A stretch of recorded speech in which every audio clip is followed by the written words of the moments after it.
welcome to zoology class. So let's continue the chapter human reproduction. Next we can discuss about gametogenesis. Reproduction first event ആണ് gametogenesis. Gametes ഏതൊക്കെയാണെന്ന് അറിയാം. Male gamete is sperm, female gamete is ovum.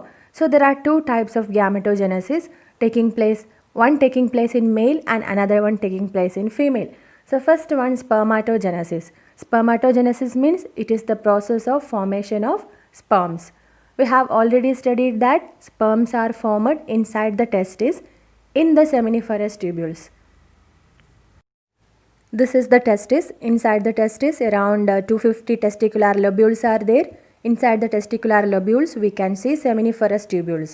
Seminiferous tubulesനകത്ത് വെച്ചാണ് sperms form ചെയ്യുക. ഇതാണ് seminiferous tubules.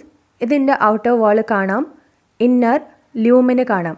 Cross section എടുത്ത് നോക്കിയാൽ we can see like this. And spermatogonium കാണാം. Spermatogonium means male germ cells. നമ്മൾ ഓൾറെഡി ഡിസ്കസ് ചെയ്ത് കഴിഞ്ഞു. Spermatogonium or male germ cells ആണ് സ്പേംസ് ആയിട്ട് ഫോം ചെയ്യുന്നുള്ളത്. എങ്ങനെയാണ് സ്പെർമറ്റോജെനസിസ് നടക്കുന്നത് നോക്കാം. You can see here spermatogonia or male germ cells. അതിൻ്റെ ക്രോമോസോം നമ്പർ 46 ആണ്. 46 or 2n number of chromosome. Next spermatogonia mitosis നടന്ന് പ്രൈമറി സ്പെർമറ്റോസൈറ്റ്സ് ഫോം ചെയ്യും. പ്രൈമറി സ്പെർമറ്റോസൈറ്റ്സിൻ്റെ ക്രോമോസോം നമ്പറും എത്രയാണ്? 46, ദാറ്റ് ഈസ് 2n. മൈറ്റോസിസ് ആയതുകൊണ്ട് ക്രോമോസോം നമ്പർ ചേഞ്ച് ചെയ്യുന്നില്ല, same chromosome നമ്പറാണ് even after division. Next primary spermatocyte undergoes meiotic division, meiosis 1 and forms what? Secondary spermatocyte. So primary spermatocyte meiosis 1 നടന്ന് secondary spermatocyte form ചെയ്യും. ഇതിൽ meiosis ആയതുകൊണ്ട് chromosome number എന്ത് ചെയ്യും? Reduce ചെയ്യും, ഹാഫായി റെഡ്യൂസ് ചെയ്യും. സോ സെക്കൻഡറി സ്പെർമറ്റോസൈറ്റിൻ്റെ ക്രോമോസോം എന്ന് പറയുന്നത് n നമ്പർ ഓഫ് ക്രോമോസോം ആണ്, that is 23 chromosomes. Secondary spermatocytes meiosis 2 നടന്ന് സ്പെർമാറ്റിഡ്സ് ഫോം ചെയ്യും. ഇതിൽ നോക്കിയാൽ സെക്കൻഡറി സ്പെർമറ്റോസൈറ്റിൻ്റെ ക്രോമോസോം നമ്പറും 23 ആണ്, സ്പെർമാറ്റിഡ്സിൻ്റെ ക്രോമോസോം നമ്പറും 23 ആണ്. That means meiosis 2, after meiosis 2 there is no change in chromosome number. Meiosis 2 കഴിഞ്ഞാൽ ക്രോമോസോം നമ്പർ റെഡ്യൂസ് ചെയ്യുന്നില്ല. നെക്സ്റ്റ് സ്പെർമാറ്റിഡ്സ് നെക്സ്റ്റ് എന്തായി ട്രാൻസ്ഫോം ചെയ്യും? സ്പേംസ് ആയി ട്രാൻസ്ഫോം ചെയ്യും. Sperms or spermatozoa. സോ എത്രയാണ് chromosome number in sperm? 23. So this process is called spermatogenesis and it is taking place inside the testis, inside the seminiferous tubules. വാളിൽ seminiferous ട്യൂബ്യൂൾസിൻ്റെ വാളിൽ വെച്ചാണ് ഈ പ്രോസസ്സ് നടക്കുക. After that the sperms are released into the lumen. The transformation of spermatids into sperm is known as spermiogenesis. Spermatids സ്പേമായി മാറുന്ന പ്രോസസ്സിനെ പറയുന്ന പേരാണ് spermiogenesis. And after that this sperms are released from the wall into the lumen of the seminiferous tubules. That process is called spermiation. അതിനുശേഷം ഈ sperms seminiferous ട്യൂബ്യൂൾസിൻ്റെ വാളിൽ നിന്ന് എങ്ങോട്ടേക്ക് move ചെയ്യും? ല്യൂമനിലേക്ക് മൂവ് ചെയ്യും. ആ പ്രോസസ്സിന് റിലീസ് ചെയ്യുന്ന പ്രോസസ്സിന് പറയുന്ന പേരാണ് spermiation. So sperms are released now, then they are moving through accessory duct. Accessory ഗ്ലാൻസിൻ്റെ സെക്രീഷൻസ് സ്പേമിൻ്റെ മെച്ചുറേഷനും മോട്ടിലിറ്റിക്കും കൂടി ഹെൽപ്പ് ചെയ്യുന്നുണ്ട്. And we already studied about seminal plasma. Seminal plasma എന്ന് പറഞ്ഞാൽ ആക്സസറി ഗ്ലാൻസ് പ്രൊഡ്യൂസ് ചെയ്യുന്ന സെക്രീഷനെയാണ് സെമിനൽ പ്ലാസ്മ എന്ന് പറയുക. ഈ സെമിനൽ പ്ലാസ്മൻ്റെ കൂടെ സ്പേംസും കൂടി ജോയിൻ ചെയ്താൽ that is called what? Semen.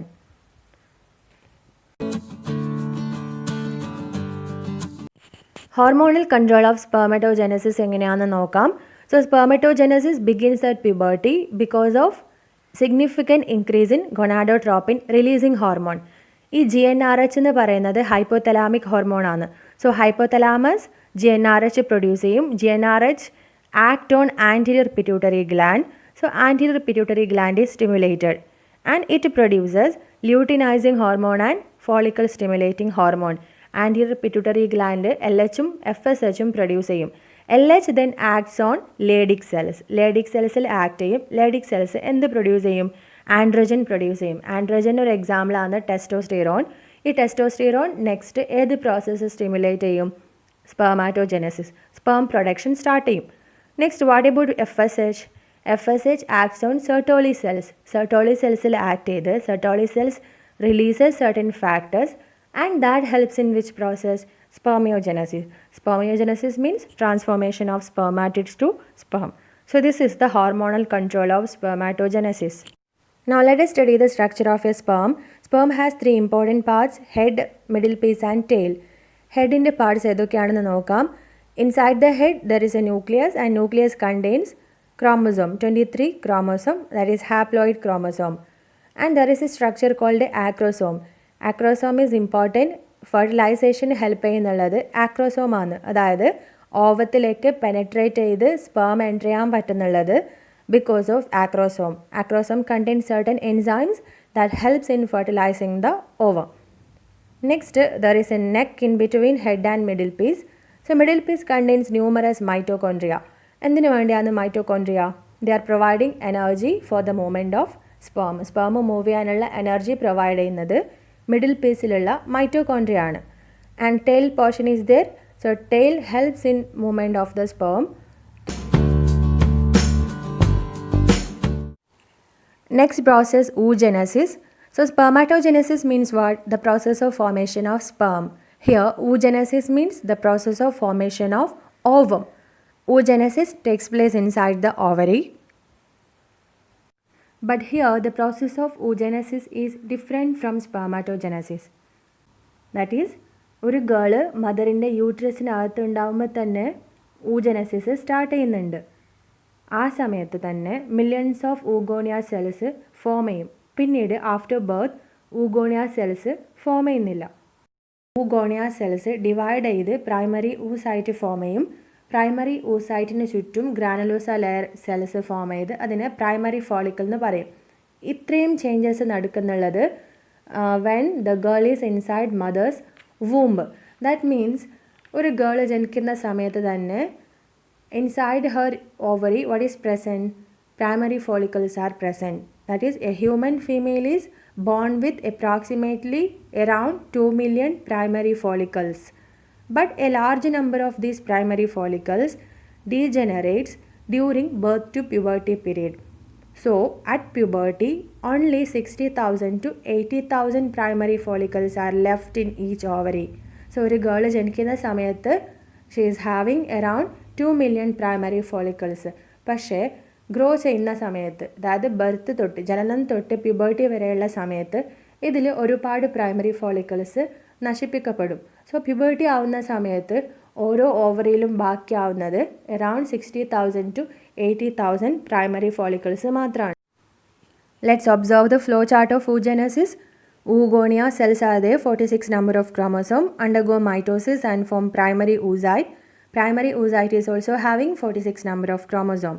So primary oocyte undergoes meiotic division, meiosis 1, and secondary oocyte and polar body is formed. Here the division is not complete. Secondary oocyte adinte kude polar body kudi form ചെയ്യും. Secondary oocyte then undergoes meiosis 2 and forms ovum and second polar body. So these polar bodies later degenerates. So here you can see from oogonia only one ovum is produced. അതായത് puberty start ചെയ്ത് കഴിഞ്ഞാൽ ഓരോ മന്തും primary follicles mature ചെയ്യും. പക്ഷേ അതിൽ ഒരു primary follicle മാത്രമാണ് complete maturation നടന്ന് ഓവമായി മാറുന്നുള്ളത്.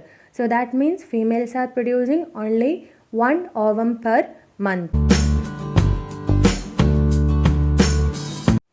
Now let us see the changes happening in females during each month.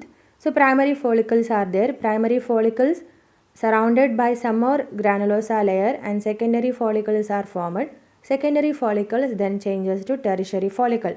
So tertiary follicle means it is having a cavity inside called andrum, and it is having 2 layers, inner theca interna layer and outer theca externa layer. At this stage primary oocyte undergoes meiotic division and forms secondary oocyte and polar body. Secondary oocyte then produce ovum. So tertiary follicle then changes to mature follicle or Graafian follicle. So from here Graafian follicle breaks and releases the ovum by the process ovulation. Structure of ovum. It is immotile. Ovum immotile aanu. It is not able to move.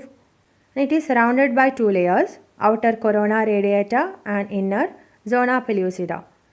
and it has a perivitelline space in between zona pellucida and plasma membrane.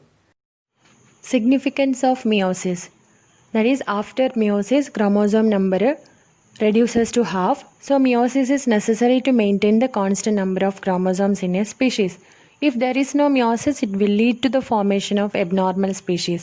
So meiosis ഇല്ലെങ്കിൽ chromosome number എത്രയായിരിക്കും sperm and ovum 46 and 46 ആയിരിക്കും. അങ്ങനെയാണെങ്കിൽ ഉണ്ടാവുന്ന സ്പീഷീസിന് 92 ആയിരിക്കും chromosome number. That will become an abnormal species.